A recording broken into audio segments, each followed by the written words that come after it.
Para mim está sendo fundamental, na minha ótica, na minha visão, o barulho que vocês estão realizando nas redes sociais contra o Congresso inimigo do povo brasileiro. É uma revolta generalizada nas ruas, porque eu gosto de conversar com o povo, e também nas redes. É o primeiro passo para uma grande mobilização popular contra esses inimigos da sociedade. Observem aqui os pontos que trago para vocês e a repercussão na imprensa. Comecemos. Vocês sabem que eles roubaram do orçamento da União, roubaram da competência do Poder Executivo 61 bilhões de reais.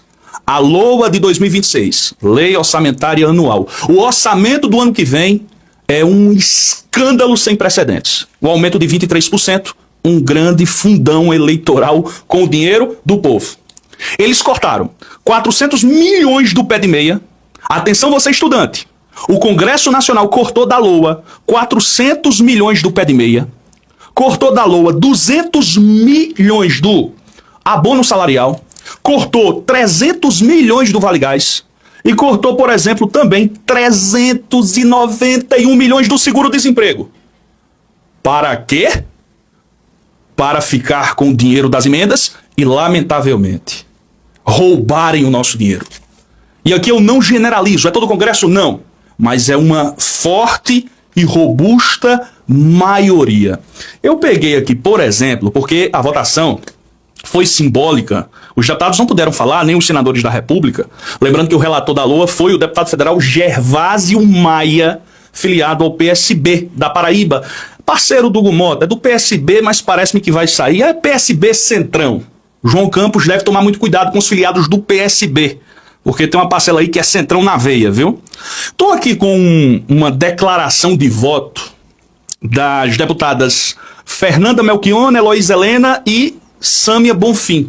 O ministro Flávio Dino tomou uma grande decisão que quebrou as pernas do Centrão em relação a essa avacalhação orçamentária, mas elas fizeram questão de mostrar nas redes sociais a declaração do voto não à LOA 2026. Senhor presidente, declaramos com base no artigo 45 do Regimento Comum do Congresso Nacional o nosso voto não ao PLN número 15/2025, que, abre aspas, estima a receita e fixa a despesa da União para o exercício financeiro de 2026, cuja votação ocorreu na 30ª sessão conjunta do Congresso Nacional em 19 de dezembro de 2025, em razão de medidas de ajuste fiscal, cortes em benefícios sociais e destinações exorbitantes ao fundo eleitoral. 19 de dezembro de 2025. Bandalheira, né, gente? É uma bandalheira. Realmente é inacreditável como um orçamento de um país tão rico como o Brasil está capturado pelos interesses do serviço da dívida, pela lógica neoliberal do arcabouço fiscal e, sim, pela lógica das emendas parlamentares, de um peso enorme, de um poder enorme, né, para os parlamentares indicar, seja por indicações republicanas, seja do orçamento secreto, que eles sempre estão tentando reavivar, e dinheiro sendo cortado de programas estruturantes do povo brasileiro. Não com o nosso apoio, não sem meu registro e minha contrariedade formal para a mesa diretora diante desse orçamento. Eu vejo alguns comentários feitos por companheiros e companheiras. João, tô desanimado. João, tô desanimada. Não fiquem desanimados. Nós temos que levantar a cabeça. Nós temos que ir para as ruas. Vai ter uma grande mobilização, salvo engano, agora no dia 8 de janeiro de 2026, porque o Lula vai convocar um ato fortíssimo lá no Planalto para vetar o PL da dosimetria. E o povo vai para as ruas, mas eu acho que a nossa bandeira agora é contra o Congresso, o inimigo do povo. Já eu vou falar do Galípolo, do Alexandre de Moraes, da Malu Gaspar e dos jornalistas do Centrão da Globo. Já eu vou tocar nos assuntos aqui importantes com vocês. Mas antes, observem a revolta da jornalista Natuza Neri. Esse vídeo viralizou na internet. Todo mundo tá escandalizado, porque eles votam e não estão nem aí. Pegam o nosso dinheiro para fazer campanha eleitoral e comprar o voto do povo, principalmente dos mais vulneráveis desse país. Esse dinheiro não é nem dinheiro novo, é dinheiro velho, que já passou do ponto. É como se o ano em que essas emendas foram apresentadas, ele não tivesse acabado. Eles querem continuar. continuar gastando. Não querem dar transparência, eu insisto nisso sempre, porque enquanto a política brasileira estiver sustentada por essa obscenidade de recursos, sem nenhuma ou quase nenhuma transparência, a política brasileira vai seguir com um problema congênito.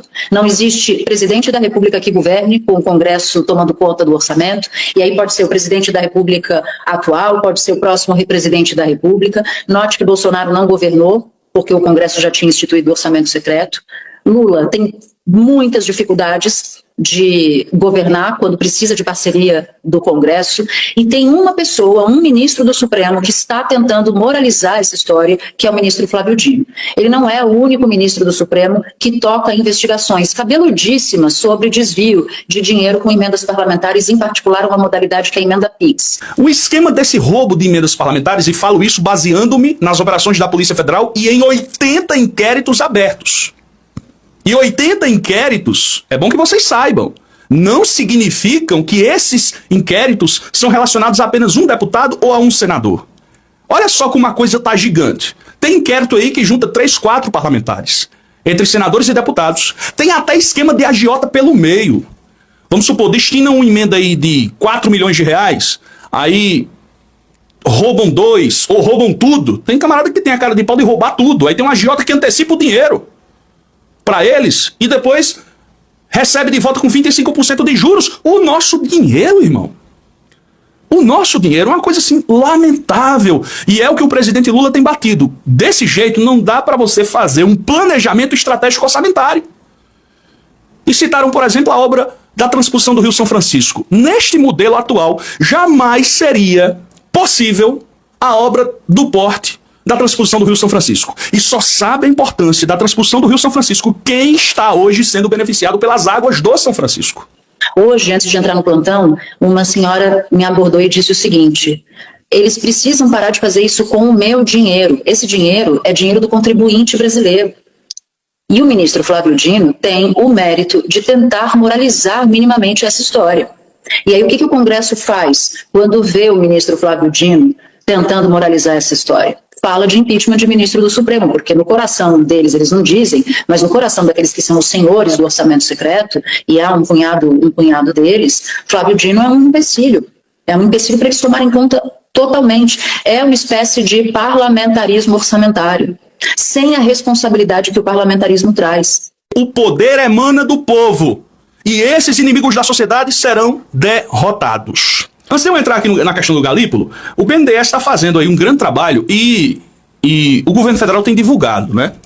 O vice-presidente do Senado veneziano, Vital do Rego, estava na tribuna, e o senador Cleitinho, que é um bolsonarista que tenta, de uma certa forma, virar independente, mas não consegue, tentou lacrar para cima do veneziano, que é um senador da Paraíba, que é aliado do Lula e é vice-presidente do Senado. Foi ele que pediu vista naquela questão que envolvia o PL da dosimetria e que o Jacques Wagner atropelou tudo e traiu o povo brasileiro. Rapaz, o Cleitinho levou uma lapada do senador veneziano, agora foi na classe, foi na educação. Assistam aí. O relatório que Vossa Excelência possa trazer para mim é o relatório dos empresários, dos pequenos empresários, grandes empresários que conseguiram os empréstimos através do banco. Porque a maior propaganda para mim é os próprios empresários dizer que pode ter sido muito bem entendido pelo banco. Agora, propaganda com todo respeito, né, com Vossa Excelência e com o presidente do banco. Eu acho que não tem necessidade de propaganda. A maior propaganda são os empresários para falar que foi muito bem atendido. Vou fazê-lo, querido, mas imagine Vossa Excelência que está dizendo que a propaganda, que a informação não é importante, é muito importante, porque por força da ausência desta, Vossa Excelência não teve conhecimento sobre aquilo que foi realizado.